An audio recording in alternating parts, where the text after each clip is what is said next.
सबको नमस्ते। विद्या की देवी सरस्वती से आशीर्वाद प्राप्त करके और सबके लिए आशीर्वाद की कामना करते हुए डॉक्टर गजानंद आर्य अंतरा भाग 1 11वीं परीक्षा हेतु निर्धारित हिंदी ऐच्छिक विषय कबीर में के पद का चिंतन करने जा रहे हैं। हम इसमें शब्दार्थ, भावार्थ, प्रसंग और इसमें जो अभिव्यंजना है, जो व्यंग है, उस सारे का चिंतन करेंगे। तो यह है शब्द अरे इन दोहुन राह न पाई। कबीर जी ने अरे शब्द कह करके ये कह रहे हैं, एक आश्चर्य भी कर रहे हैं और संबोधन भी कर रहे हैं। दोहुन दोनों को, राह माने रास्ता, ना पाई नहीं मिली। वो दोनों कौन है? हिंदू और मुसलमान। कबीर जी के समय में हिंदू और मुसलमान दोनों में जो विवाद था, जो बाह्य धार्मिक आडंबर था, छुआछूत की परंपरा थी, उस पर वो कुठाराघात करते हैं, उस पर व्यंग करते हैं और उसको समाप्त करने के लिए अपनी इस कविता का संरचना करते हैं। तो यहां पर वो कह रहे हैं कि हिंदू हो चाहे मुसलमान हो, दोनों को ही सही रास्ता नहीं मिल पाया, क्योंकि दोनों ही बाह्य आडंबरों में व्याप्त हैं। हिंदू अपनी करे बड़ाई, हिंदू अभिमान से, गर्व से युक्त होकर के अपनी प्रशंसा कर रहा है और वह यह साबित करने की कोशिश कर रहा है कि मैं श्रेष्ठ हूं और अपनी श्रेष्ठता को ऊंचा रखना चाहता है। गागर छुअन न दी, छुआछूत की परंपरा में इतना अधिक लिप्त है। गागर जल रखने वाला एक ऊंचे गले का एक बर्तन होता है, जैसे सुराही टाइप का। तो गागर छुअन ने दे, नीची जात के लोगों को अपने बर्तन को, पानी के पात्र को छूने नहीं देते। अगर उसने स्पर्श कर लिया तो वो अछूत मान करके या तो उसे अपमानित किया जाता है या फिर उस जल को फेंक दिया जाता है, उस जल का प्रयोग भी नहीं करते। छुआछूत की परंपरा उस जमाने में बहुत ज्यादा गहराई से व्याप्त थी।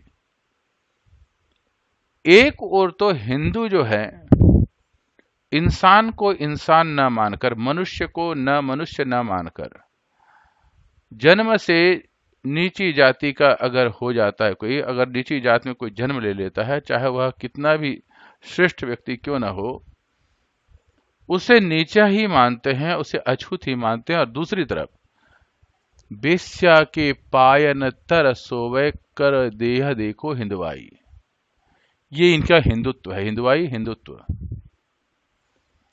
वेश्या उनको कहते हैं जो देह व्यापार के कार्य में संलग्न कुछ स्त्रियां होती हैं। मजबूरी के कारण समाज में ऐसे कुरीति विद्यमान है, गलत परंपराएं विद्यमान है, पर ऐसे हिंदू लोग वेश्याओं के चरणों में जाकर के बैठते हैं। पाय अनतर सोवे, उनके चरणों में जाकर के लेटते हैं और वेश्याओं के साथ साथ संपर्क में आते हैं, जिसे समाज में तिरस्कृत कार्य कहा गया है। ऐसे कार्य को तो वो आसानी से करते हैं। यह देखो हिंदवाई, क्या यह हिंदुत्व है? यहाँ पर वो प्रश्न भी उठा रहे हैं और हिंदुओं को झंझोड़ भी रहे हैं। एक तरफ तो मनुष्य को मनुष्य नहीं समझते हो, दूसरी तरफ वेश्या किसी भी जाति की हो, किसी भी धर्म के हो, किसी भी संप्रदाय के हो, तुम वहां पर जाना अपना हिंदुत्व दिखाते हो। तो कबीर जी ने यहाँ पर उनको कुठाराघात किया है और कहा है कि यह अनुचित है।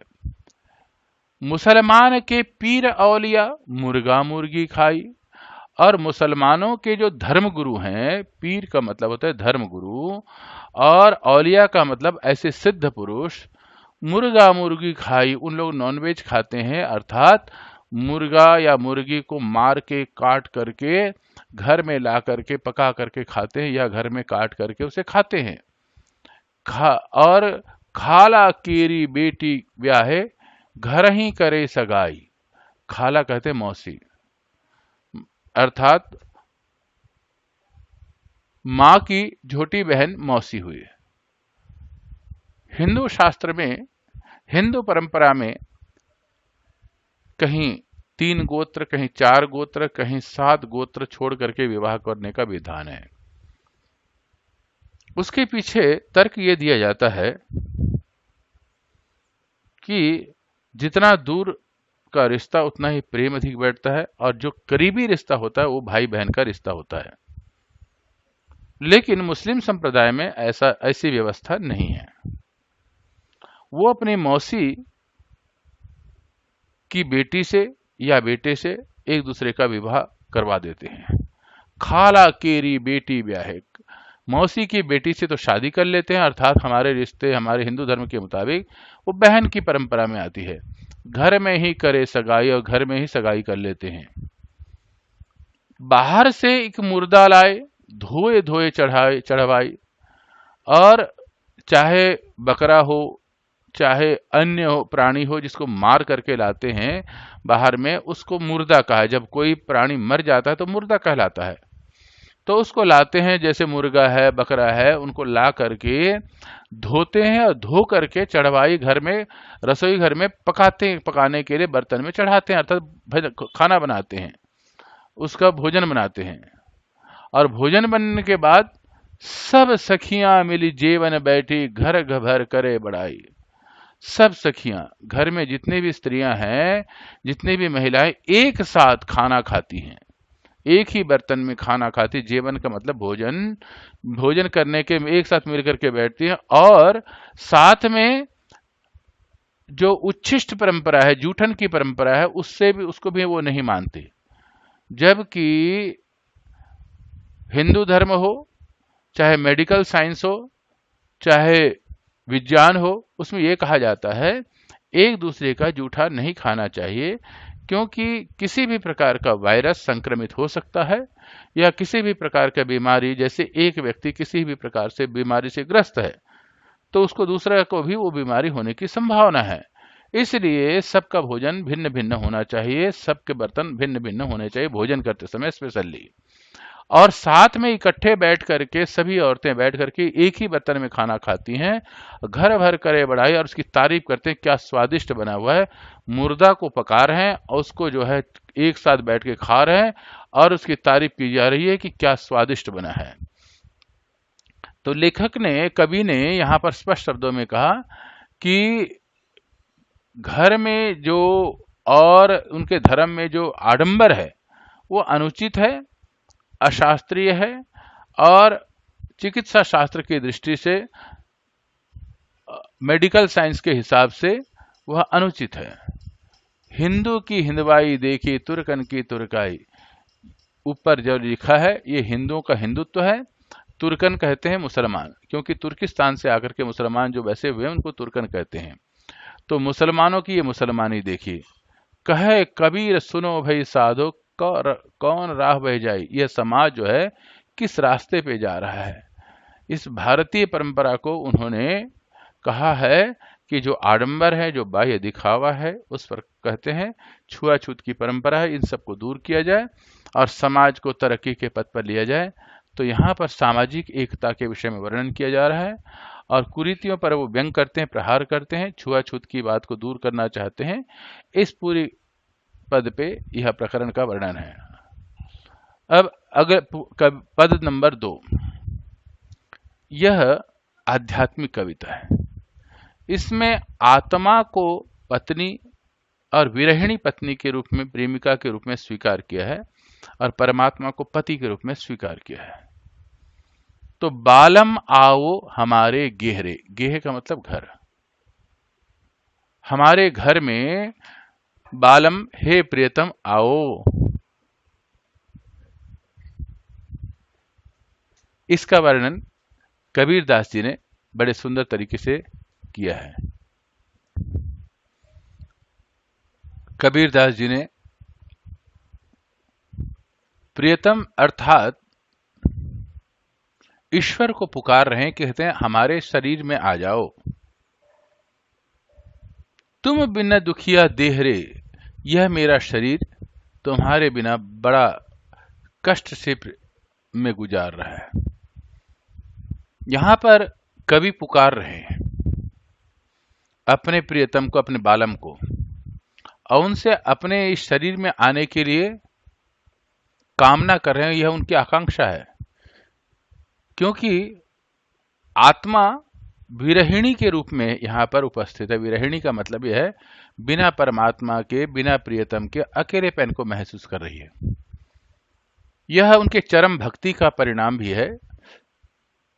सब कोई कहे तुम्हारी नारी, मुंह को लागत लाज रे। सब मुझे कहते हैं कि मैं तुम्हारी प्रेमिका हूं, तुम्हारी नारी हूं, तुम्हारी सखी हूं, क्योंकि आत्मा का स्वभाव है वो महान सुख को ढूंढना, जिससे उसको संतृप्ति हो सके। वो अपने आप को अपूर्ण महसूस करता है। मुंह को लागत लाज रे, पर इस समाज में मुझे शर्म महसूस होती है, क्योंकि दिल से नहीं लगाया तब लग कैसा स्नेह रे।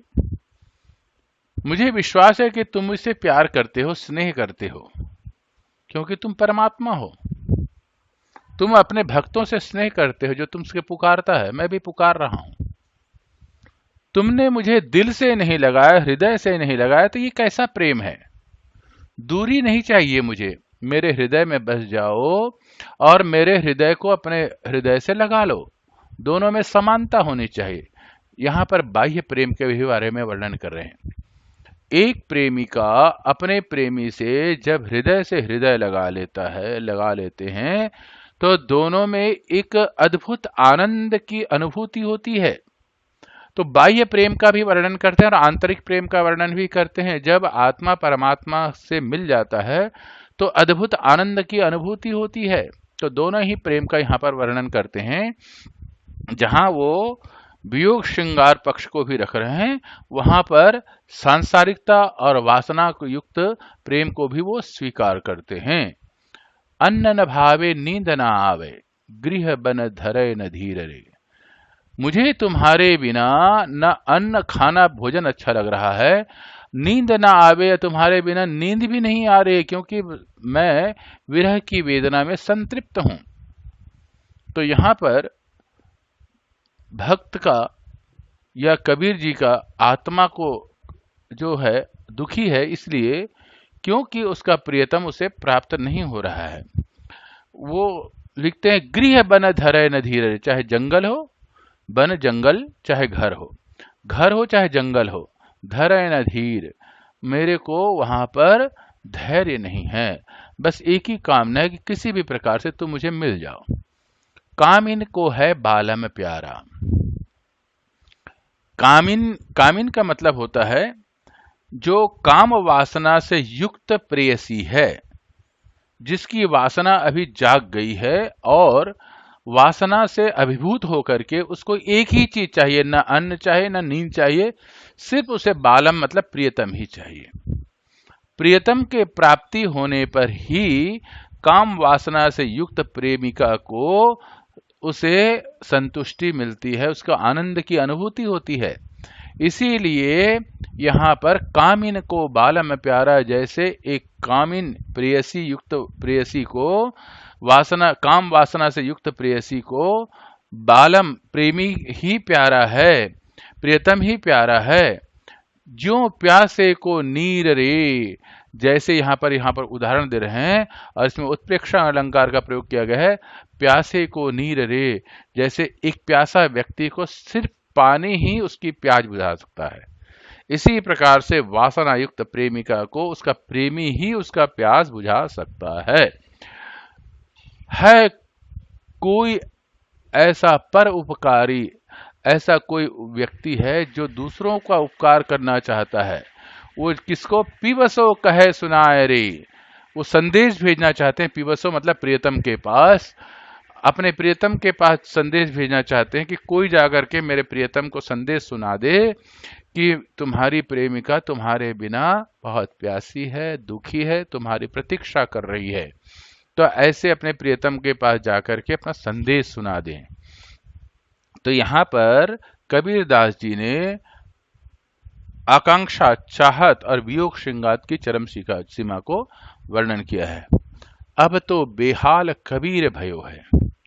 कबीर भक्ति से युक्त होकर के बेहाल हो गए हैं। सिर्फ वो अपने प्रेमी, अपने ईश्वर को, अपने प्रियतम को प्राप्त करना ही चाहते हैं। उनकी एक ही इच्छा है, बिन देखे जीव जाए रे, उसके बिना मेरा यह जीव, मेरा यह आत्मा बस मरा जा रहा है, अर्थात उसके बिना अधूरा है, अपूर्ण है। तो इस पूरी कविता में कबीरदास जी ने वियोग श्रृंगार और अपने प्रियतम की प्राप्ति की चाहत उत्प्रेक्षा अलंकार के माध्यम से रखा है, और साथ में इसमें नाद सौंदर्य का भरपूर वर्णन है। इसे गाया जाता सकता है और लोकगीत में इसको लोग गाते भी हैं, इसीलिए अत्यंत सुंदर वर्णन है। तो यह कबीरदास जी की अद्भुत प्रतिभा और अद्भुत ज्ञान का प्रतीक है। अगर आपको पसंद आया तो सबसे पहले लाइक बटन दबाइए, कमेंट बटन में कुछ लिखिए जिससे आपको कैसा लगा, या अगली बार आप क्या सुनना चाहते हैं या इसमें क्या सुधार चाहते हैं।